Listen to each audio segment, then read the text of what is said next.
Kindly sit down. House Speaker Alan Lord, His Lordship Alan J. Velasco, Executive Secretary Salvador Medaldia, Public Works and Highways Secretary Mark Villar, other members of the Cabinet, Senator Bongo, officials and employees of San Miguel Corporation led by its Chief Operating Officer Ramon Ang, my fellow workers in government, mga kababayan.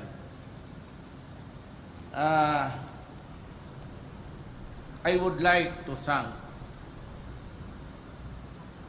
the Filipino laborer for his toil and sweat in making all of this possible.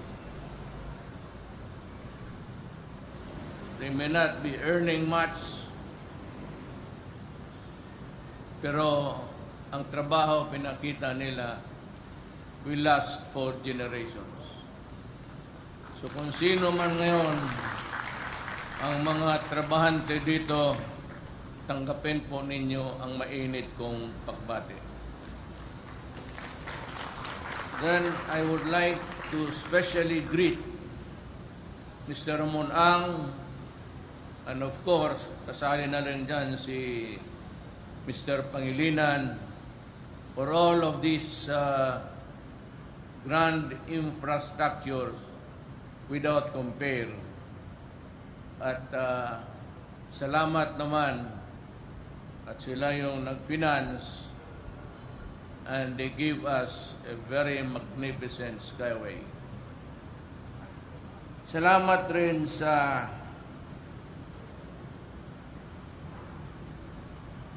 inyong pagtutupad. Cabinet members, Sunny Dominguez and the rest who look to the money, at kayong mga private contractors, ang pakiusap ko lang noon sa aking inauguration was to make, that was actually, I think, during the first cabinet meeting, and I said, what's your marching order? Just make the life of the Filipino comfortable. Today, the life of many may not really be very, very comfortable, but ang hiningi ko lang naman, komportable lang na buhay. And if this will continue, the planned skyways and more, then we will be freed of the horrendous traffic congestion that is obtaining in all cities, crowded cities in the world. Meron tayo dito, at least nakikinig, narinig nila ang pakiusap ko na komportable lang. Not only for the infrastructures, but for the police and for the military and all those connected with public order, and all cabinet members have done well. I'm very happy to say to you that I celebrate Christmas alone. Walang hiya. Yan ang ayaw ko. You know, in Davao, wala yan. Pinapara ko, sabi ko, tanggalin mo yan. Ang problema, ang motor ko maingay. Ako yung unang tinuli ko yung exhaust. Because, you know, pollution is really very, very present in our lives today. and it is really considered a pollution and is hazard to the health of the people. One of these days, sabihin ko yung mga motorsiklo, I'd like to, alam ko nakukornihan kayo, but wala naman akong maituro na lugar. It does not exist in Davao. There is no broom around. It's quiet, and it is extremely quiet. So, for all of those who contributed, including the media, to give us the mechanism to, yung tao na lang, wag na kami. Yung trabahante na lang ang purihin ninyo. Yung may mga pera na for the marbles in their pocket and yet ventured on this near impossible. Yung road right of way lang na yan ang sakit. Now may I hate to see this. I do not want it. But the reason why some of the projects, alam mo na ni-delay, hindi isang, every big project actually, with all the hula-balo, the celebration, the toast, and after that, the beginning, itong mga kontraktor ng iba, kasi natalo sila, gusto nilang bumawi, hingian pa yung, alam mo, sa totoo lang, kung merong gano'ng mga kontraktor, sabihin ninyo, kasi yun ang iunang, sila ang gawain natin ng pundasyon ng unang poste ng anong ginagawa ninyo. Gusto kong sabihin,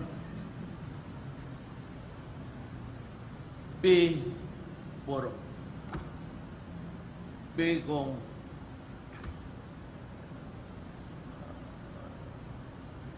ito yun eh. And I'd like to maybe really thank the Supreme Court. Kasi when I issued the warning against the judges to stop issuing TROs because they are delaying a party to delay sa mga sabi ko, you issue TROs as if it were, mabili mo dyan tingi na sigarilyo. Sabi ko, stop it unless there is really a compelling reason for the graft and corruption involved. Stop it. Do not delay. Do not hinder the progress of this country because maswerte kayo, paalis na ako. Magkatikim talaga kayo sa akin ng alam mo, mga tao Pilipino, ganun eh. Sabihan mo ng maayos, baliwala. Pag hinarap mo yan, diyan na makasubukan. Kung sino yung tigas, ang gobyerno o kayo. Kung marunong yung isang tao magsakripisyo sa inyo, pasensya kayo. Do not do it. I'm asking it in behalf of the Filipino people. Hindi para sa akin. Na matanda na ako. In 3 to 5 years, wala na ako sa mundong to. So, I hope that the next president would be as forceful and resolute to confront this almost evil practice of people going around the country, naghahanap ng mga bidding, tapos paghati-hatian lang nila. Kaya ang mga proyekto natin, ang pera ng Pilipino, hindi sapat doon sa budgeted sa isang eskwelahan, because of corruption. Yan talaga ang totoo. Kaya sabi ko, I'm sad I told somebody, judge, I'm sad that this budget will be delayed. So hindi na-delay. Then I'm also sad na itong pera na ito, mapupunta ito sa corruption, pati dadating itong perang ito doon sa kamay ng mga komunista. Kasi lahat ng mga proyekto, this road is being built by Mr. So-and-so. Hingi yan. And a sad commentary is that lahat sa Pilipinas bumibigay. Lahat. Without exception. Kaya nga hinihingi kong Congress, akala nila talagang mga na term extension. My God. Baskin mo, ibigay mo sa akin a silver platter. Baski ibigay mo sa akin libre another 10 years. Sabihin ko sa iyo, putang ina mo, iyo na lang yan. Tapos na ako. And my daughter, iniudyok ng Manila, sabi ko, my daughter is not running. I have told Inday not to run kasi naaawa ako sa dadaanan niya na dinaanan ko. Hindi ito pambabae. Alam mo, the emotional setup of a woman and a man is totally different. Maging gago ka dito. So, yan that is the sad story. But may mga tao na pursigido. And they have only, all you have to do, I said, just give me the name ng kontraktor na corrupt o empleyado na corrupt. And I'd like to congratulate Secretary Villar for initiating a total revamp sa DPWH. And there will be more to come. Did I not tell you a little about few days ago, months, that I will dedicate the remaining years of my mayorship dito sa corruption? Talagang upakan ko kayo. Hindi ninyo naalaala yun, pasensya.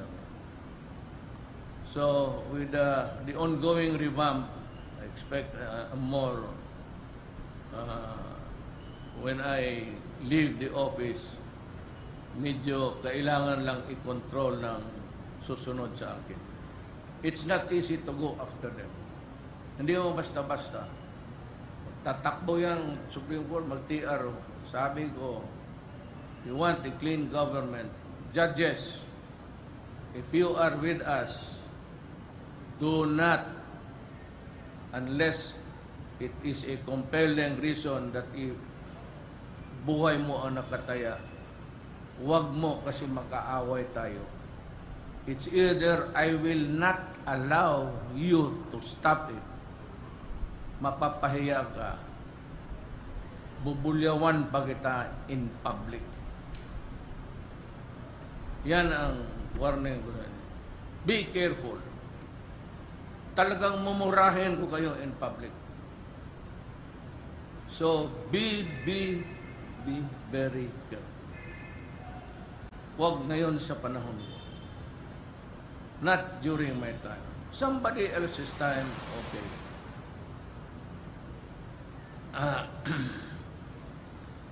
And to talk long enough. Yun yung introduction ng speech ko. Ito ngayon ang totoo. I am honored to join all of you today as we officially open Stage 3 of the Metro Manila Skyway project. For many years, our people have greatly suffered from the perennial problem of road congestion in the national capital region. Come to think of it, actually, when all of the skyways will be completed, I think yung pagtitiis ng mga tao will be cut by about 1/3.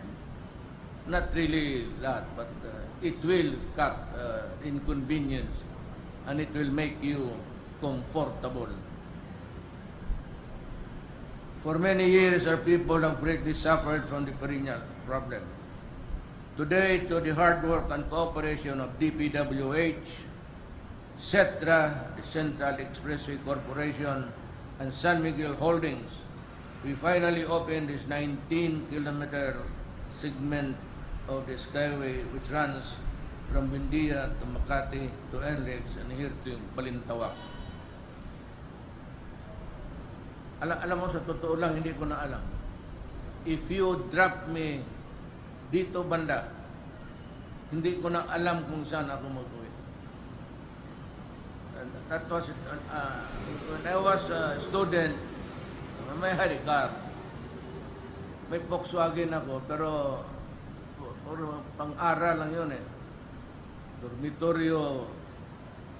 Sa ibang lugar, I do not venture to travel because hindi ko kabisado ang Manila. Lalo na ngayon. Kung sabihin ng PSG, sir, umuwi ka lang na iyo, may pantaksi o bigyan kita. Hindi ko alam kung saan ako magdaan. Today, to the hard work and cooperation of DPWH, we finally opened this 19-kilometer segment of the Skyway which runs from Buendia in Makati to NLEX here in Balintawak. Connecting with Skyway stages 1 and 2, we now have a continuous 35-kilometer elevated expressway that directly connects Alabang to Balintawak. This, beyond doubt, will significantly contribute to the efficient movement of goods and people from north to south and from within Manila. The successful completion of the Skyway is a testament to the efficiency, reliability, and sustainability of our Build program. It attests to the endless possibilities that we can accomplish to the dynamic partnership between the government and private sector. As we marvel at this great feat, I hope that we in government will be reminded of our responsibility to not only ensure the timely completion of all public infrastructure projects, but also to shield the public from all forms of inconvenience during the construction. To the Filipino people, let me assure you that this administration will continue to pursue our Build program guided by the highest standards of integrity, transparency, and accountability. To our private sector partners, Setra and San Miguel, let me thank you for your trust in this administration. Your investment has finally paid off, and the Skyway shall serve as an enduring edifice of the legacy that we will leave behind for future generations of Filipinos. With trust and help of the private sector and of the Filipino people, I am confident that we can build the foundations of an inclusive, robust, and prosperous nation that we can proudly leave behind to our children. Before I end my speech, I would like to take a moment to greet my dear friend, Ramon S. Ang, a happy birthday. Ba't niya ngayon? Happy birthday to you. Happy birthday to you. Happy birthday, happy birthday. Happy birthday to you. On behalf of the Filipino people, I thank you for your invaluable contributions to the government's efforts to forge a thriving and progressive society. Your initiatives in addressing the challenges brought by COVID-19 during the early stages of the pandemic speak well of your genuine desire to help our people. For that, I thank you from the bottom of my heart. It is my hope that your deep sense of patriotism and social responsibility will serve as an inspiration to other captains of industry to actively participate in our shared task of nation building. Huwag kayong silas. Bawa ako magpasalamat. Again, don't stress corruption. Huwag kayong magbigay. Kung nanalo kayo ng kontrata, clean, tapos may naghingi sa inyo ng DPW engineer o ano, pumunta kayo sa akin. Pumunta sa akin. At sabihin ko sa iyo, ipatawag ko yung utang ina, sampalin mo sa harap ko. That is your consuelo. Maraming salamat po.